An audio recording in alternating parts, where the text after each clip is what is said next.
welcome to Hot Topics. I'm Marnie Yu, your host, Prescott Valley Chamber of Commerce, along with Mark Stone, Gloria Gross. We got Bill over here and Brady, part of the audience. We got a great show for you today. Lots of things going on as we go from July into August. But I know, Mark, where has the time gone? I know. We've got our annual banquet coming up tomorrow, which means Friday, July the 14th. So we'll be recognizing and awarding our Community Excellence Award recipients, and we're excited about that. Always a great time at the banquet, letting people know how they've contributed to the community and recognizing for the great things they did. But we've got a lot of things going behind the scenes and things you may not know about. And my first guest is Laura Norman. She is the Chief Development and Communications Officer for West Yavapai Guidance Clinic. And in case you didn't know, a new facility opened up that is relieving a tremendous burden throughout our community in serving a population. And so I'm going to welcome Laura up here so she can talk about the new Crisis Stabilization Unit. Congratulations on opening, Laura. Thank you. And I'd like to thank Marnie, because Marnie was there on our grand opening, and the Prescott Valley Chamber of Commerce helped us cut the ribbon and really open this to the community. And I was impressed. We had more than close to 200 people based on the sign-in book at that open house. And so I really think people respect what we do, understand and appreciate what we do. And what do? The Crisis Stabilization Unit is the new program of West Yavapai Guidance Clinic, and it is a 24-hour, 7-day-a-week project. It's an opportunity for people to come when they are feeling depressed, extremely anxious, perhaps intoxicated, whether that's alcohol or other drugs, and it serves a need that was being filled in ways that frankly were not the best for our community. Before the CSU opened, people who had crises like these were often taken to the emergency room. Their family would take them there, or frankly, if law enforcement found them or had to assist in the crisis, they may take them to jail. Neither of those places are the best place for people who are experiencing a mental health crisis. So our CSU, Crisis Stabilization Unit, opened on June 21st. And since then, it's only been about 3 weeks, we've served 108 people. This unit offers, as I said, 24/7 crisis intervention. So we have had adults, and we've had adults bring children in when they have been severely challenged by something in their life. We can do a crisis assessment in our outpatient area on anybody, any age, but the unit is really focused and designed for adults. So let's say you come in, the situation may look like this. Say you're a mother and you have or a father, and you have a 21-year-old son, and he's returned from college and he's not done so well this semester. Stopped going to class, his roommate said he doesn't shower, won't come out of the room.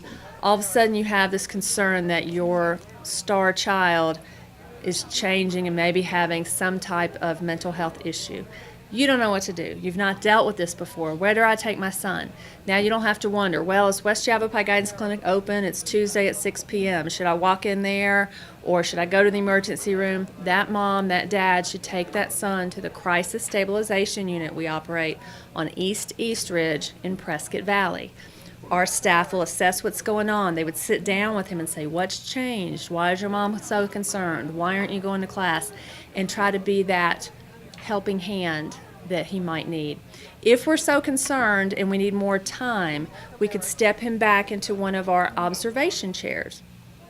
We have 10 observation chairs that allow us to keep somebody not overnight, but a full day. And that gives us time. In a crisis, time is your best ally. So maybe what seems so desperate or so you just can't get through. If we have 6-8 hours maybe to talk with you and have some of our therapists and peers, people who have been there and dealt with depression successfully before, they might be able to help guide you to next steps. So chairs, we've got outpatient area, chair area, and then if we're still concerned and really want some more time to help you through whatever you're going through, we have beds. We have 8 beds in the back. And again, this is open to our community, regardless of rich, poor. It is about a clinical need and an opportunity to serve people when they're in crisis and when they need us most. We hope to alleviate pressure on our YRMC emergency departments. People who don't need to be there shouldn't be there, and people who don't need to go to jail shouldn't be taken to jail. And 108 people in 3 weeks, I think that makes a statement that our project was really on the right track. I'd like to thank also the community donors, private foundations, family foundations, people who wrote checks as small as $5 and people who wrote checks as large as $100,000 to really help us make this happen. So thank you, and if you want to continue to invest in mental health and substance abuse care for this community, go to wygc.org. Any questions? Any questions for me from the crowd? Anybody? Could you just go over the hours of operation? Hours of operation, and it truly is 24/7, so you don't have to worry about whether somebody is there. Good question. It is on East Ridge Drive, so I'll give a plug to Tractor Supply and Little Dealer. Everyone seems to know where they are. It's behind there. That's East Ridge Drive in Prescott Valley. So if you're headed out of town toward Dewey, it'll be on your right. You take really one of the last rights going out of town. Doesn't matter time of day. People shouldn't be concerned about that. If you're thinking of hurting yourself, maybe killing yourself, we don't want you to worry about what to do. Go to one place 24/7, Crisis Stabilization Unit. Is there an age that you population that you serve? We can, well, we can't take anybody that's under age 18 back into the chairs or to the beds. But what we can do, if mom brings in a 12-year-old or an 8-year-old, maybe that's acting out, or maybe dad read something on Facebook that startled them. That's kind of the common thing now on social media. You start to hear concerning things. As a parent, what do I do with this information? Do you want to go sit in the emergency room? That's not logical. You don't want to call the police on your kid necessarily. You want to get to a professional, which we have right there 24/7. From an outpatient basis, we would be able to assess what's going on with that kiddo and then make some plans about whether they need to be enrolled in West Yavapai Guidance Clinic, whether they can get services somewhere else, and whether it is of a severe nature where we need to take some immediate action to keep that child safe. So Laura, it sounds like this is something that was sorely needed in the community and it's been well received and makes a difference to people not going to the jail. It really was needed, and this concept, this project, or similar projects like this, I should say, are used throughout the state. So we modeled ours after a CSU in Tucson and one in Phoenix. So we kind of learned what worked and what didn't work from them, and crafted our building with design lessons learned. So there's one in Flagstaff, not as comprehensive as ours, a little different model, and I believe they're opening, if they haven't already done it, they're opening one in Mojave County. But it just really adds that layer, what we call a point in the continuum, when people are severely distressed. You don't want to stress them more by sending them into a queue in the ER between people with heart attack and broken legs. They need to be a place where people can actually help them through their crisis. And that's what we have now. Great addition. Thank you. Great addition to the community. We're really glad to be a part of it and help share that it's out there, that people know that facility is available to them to get that mental health, that help right away. So thank you, Laura. Great job. It's been a while to come, but it's open now and obviously doing the work that it needs, that was planned for in the beginning. So thank you. Okay, we talked about something you may not know about, but if you're driving around Prescott Valley, specifically if you're driving up and down Glassford Hill Road, you have been, as I call it, watching an engineering marvel just happen before your very eyes, going from that long look Glassford Hill intersection to what now potentially it will be at the end of, or first part of August. But I have Francisco Miramontes here. He's with the Town of Prescott Valley Public Works, and he's going to kind of explain how that's all working, because I'm amazed, and I drive up and down several times a day. Welcome, Francisco. Thank you, Marnie, for that introduction. It has been a very interesting summer, to say the least. We got going right when school was coming to an end, April 3rd, and we're on track and on schedule to be done right before school lets in again.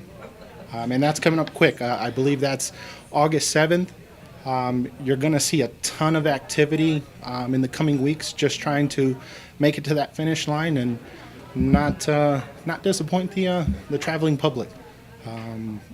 This coming week, we're going to start paving the main middle section of the road. After that, we'll go ahead and top everything off and finish all the way down to Tuscany.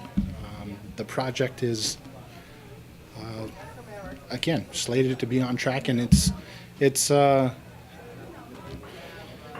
testament to those guys' hard work. We were lucky to partner with a local contractor, Earth Resources Corporation, and they've really stepped up to the challenge and have delivered. It's a great project. Everyone's worked really well together. I have heard a few rumblings from some residents in which they feel the project may have been stretched out a little long, but to be honest, I think we're right on track with that. We had some challenges with school still being in session and letting all those folks get their kids into school, in and out, and we're right where we need to be, I think. Again, August 7th is our target date. We definitely don't want those children to be out of school. I mean, they've had their fun during the summer, but now it's time to go back. What's it gonna look like? Because I know previously it was Long Look, one lane crossing at the traffic signal with 2 lanes either way, 1 lane, left turn lane. What's it gonna look like when it's completed? Marnie, that's a great question. Glassford Hill Road will turn from, I believe it was 6 lanes, and it's going to be 9 lanes. We're going to have 2 left-hand turn lanes, both north and southbound. There's going to be dedicated rights so that you're not stuck in traffic at the light waiting for someone to make a right. So yeah, and that'll be tremendous in trying to get the traveling public through that intersection. Personally, I think the biggest benefit is going to be for the people entering the school off of Long Look and those exiting off of Long Look. We're going to have the same left-hand condition, 2 lefts coming off of Long Looks, 2 lefts going out of Long Look. And I think that'll get people in and out of traffic. I've definitely heard horror stories, if you will, that lights have changed and cycled through, and people are still waiting there. So all this work will hopefully alleviate all that. It's going to be a major expansion.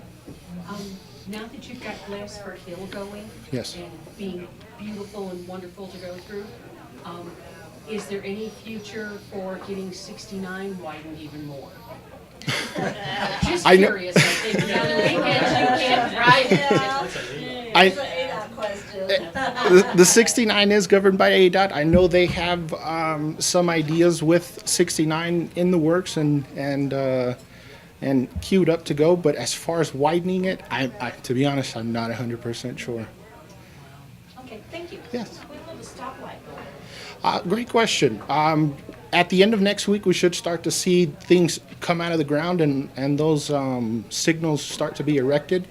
We're hoping to have everything turned on and operational again right before school lets in. That final week is going to be critical in trying to get everything done. Again, we know we're up against the wall on August 7th, and those guys are pushing extremely hard to meet that deadline. Yeah, I understand that people might think it took so long, but it was actually the movement of the utilities that you didn't really see work being done that was kind of behind the scenes that had to be done before you could even start work on the roadway. That's a great point.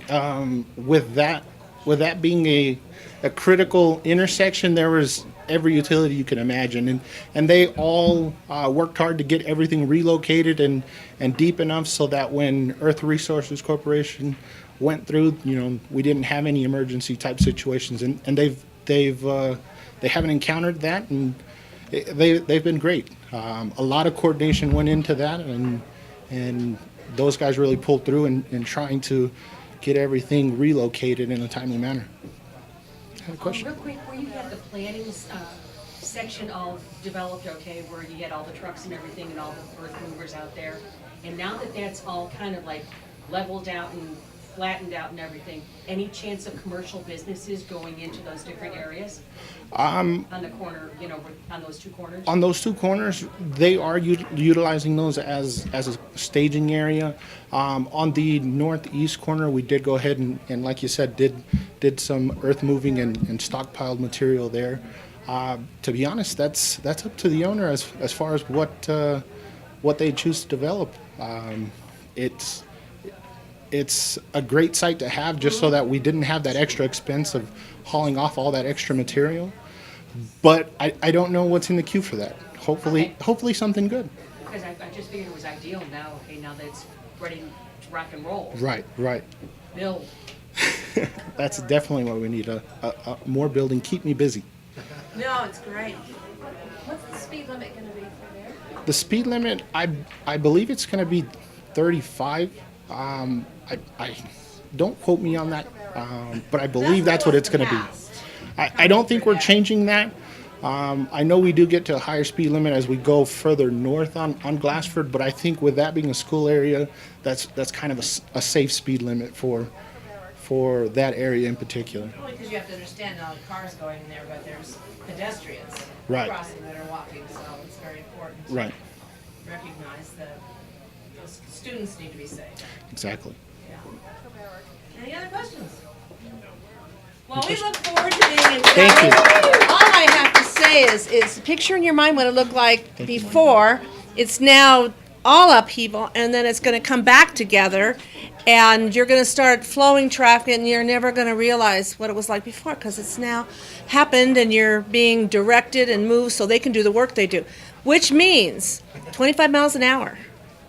And if there's workers out there, fines can be doubled if you're going. And I've seen traffic stops, so please, if you're driving up and down through there, recognize that we've got workers out there, and it's very dangerous work for them to be out there, especially with cars zooming by. So 25 miles an hour, just think about it, be patient, it'll be done soon, and everybody can go home and be with their families. Very important. So thank you, Francisco, and welcome. Glad to have you. Great job, great job. Okay, joining me now is Missy Sikora. She's the Executive Director for Yavapai Family Advocacy Center, along with her partner, Fundraising in Crime, Jean Lupa. Welcome, Missy and Jean. Come on up. We'll let Missy talk a little bit about Yavapai Family Advocacy Center and go on to how we can help and support the work that you guys do over there at the center. Okay, great. So the Yavapai Family Advocacy Center is a organization. We're located here in Prescott Valley. We serve all of Yavapai County, and we provide coordination of investigation and services for victims of violent and interpersonal crimes. And so basically what that means is we're a one-stop shop. We kind of come at it from a holistic approach.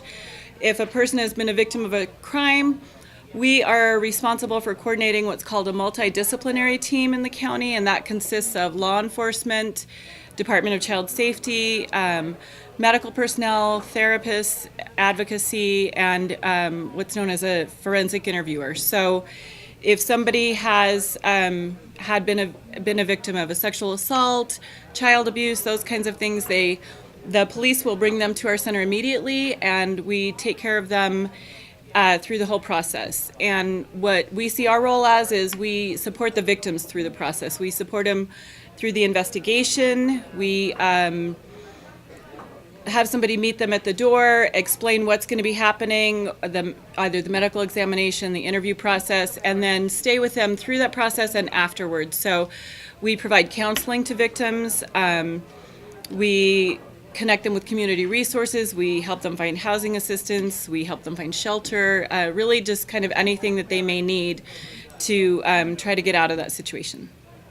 So, and we are solely funded through grants and fundraisers and donations to our center. So we are a project of Prevent Child Abuse Arizona, and it is a 501c3 nonprofit organization, so we really rely heavily on community donations and community support, and we have a wonderful, amazing team of women here in Prescott Valley that are our cheerleaders and supporters, and we couldn't do what we do without them. Okay, so anyone who knows me knows that I'm kind of like the party girl. So what we have done in conjunction, stand here, okay. Jamie Garwinger from Smart Girls, Janice Russell from Stone Ridge, and myself formerly with Arizona's Hometown Radio Group, and now just common citizen and fundraising guru. We have put together a fundraiser for YFAC, and this will be our third year. Each year it's something a little bit different. First year we learned that fashion shows do not go over. Second year we had a wonderful evening with Steve Annabali, but this year we decided to make it fun. So we took the theme of Chicago song, Saturday in the Park. So on August 19th, you can come up to Stone Ridge, and it will be Saturday in the Park. We will have the man playing guitar. We will have the man selling ice cream, singing Italian songs. We will have all different kinds of fun things to do. We'll be doing a wine toss. So when you can buy the rings to toss over a bottle of wine and you win the bottle of wine. And then in true Lupa fashion, I was able to just secure before I came on the air from Liquor Barn of Prescott Valley box wine, so that we can do a box wine toss. And so that way everyone, we're going to use a hula hoop. Yes, exactly. We're going to use a hula hoop to toss over the box of wine. And Liquor Barn has generously donated some sangria for us so that we can make sangria afterwards and really party. But the fun thing about this is it's just that. It's going to be in a park casual atmosphere. Don't get dressed up. Dress hippie. Dress boho. Wear your sandals. Wear your sneakers. Have fun. Tickets are only $50 a person. It is a Carolina barbecue. It'll be under a huge tent because every day's the 4th of July. Chicago song. And but it'll be just a fun atmosphere, and we will have raffles where you can buy either a $1 raffle, a $5 raffle, or a $10 raffle, and then you can actually put a raffle ticket in a whole tier. You can one at a time, or you can put them all in one. And we'll have a live auction. So, like Marnie, when you see that purse that's up on the $20 tier for you, okay, you can take all your $20 raffle tickets, and you can put them just in that bag. Okay, so chances are you might win it this year. Okay. But the one thing that we do have that is signature exclusively for Hope Still Floats is John Christian Designs. Every year creates their own design of a ring that is engraved inside with the year and Hope Still Floats. This year it is a turquoise tourmaline, and it will be valued at about $5,000. So you can buy a ticket, or what we call a key, for $50, and you can try to win that $5,000 tourmaline, which does fit on my finger, by the way. And it's absolutely gorgeous, and it's just part of us. And a special thank you to Sandy Merrill from Mosaic Insurance, who was able to secure from Safeco Insurance a $10,000 donation to YFAC. So I have the big check hanging on my wall. And a special thank you also to Arizona's Hometown Radio Group, which is the exclusive radio sponsor of Hope Still Floats. And I hope you will continue doing it every year, Sanford. So please join us. It's going to be lots of fun. Yes? How do they get tickets? They can either go to yfac.org, okay? They can go to Stone Ridge and go to the clubhouse and go into the where they sell all the shirts and everything, and that word there, the pro shop, and they can get the tickets call there. YFAC. I'm happy to deliver them. I've been delivering them now to different places around town, and that number is 928-775-0669. Or find me out on the streets promoting Hope Still Floats. I have tickets in my purse. I have your ticket, and It's just going to be such a fun time. And the thing is, every single penny, after expenses are paid for, everything goes to YFAC. So it helps the community so much. So if you want to donate anything, get a hold of me, Jean Lupa. Look for me on Facebook. I'll take all your donations. Tell me what you want, and get a hold of YFAC, Missy Sikora. Get a hold of Jamie Goringer at Smart Girls, Janice Russell up at Stone Ridge, and we will be more than happy to take your donations, take your money, sell you tickets. But the main thing is to have a good time, party, and support the community. And all proceeds benefit. Yavapai Family Advocacy Center. And I just want to stress that victims that come through our center are never charged for anything, whether it's the medical exam, whether it's ongoing trauma-informed therapy, advocacy. We do not charge for any service that we provide at our center. So this is really much needed. And how many of you helped this year? In 2016, the center served over 775 victims. Wow. Throughout Yavapai Yes. County. So. As we know, there is a need. Thank you so much. And again, we'll see you on August the 19th. August the 19th. Sunday at the park, Stone Ridge. Saturday in the park. Saturday in the park. What did I say, Sunday? I was thinking ice cream Sundays. So you got me talking about. Just the good humor man will be there. There you go. Thank you all for joining us here on Hot Topics today. Have a great month. Remember, school starts August the 7th. Watch out for the kiddos.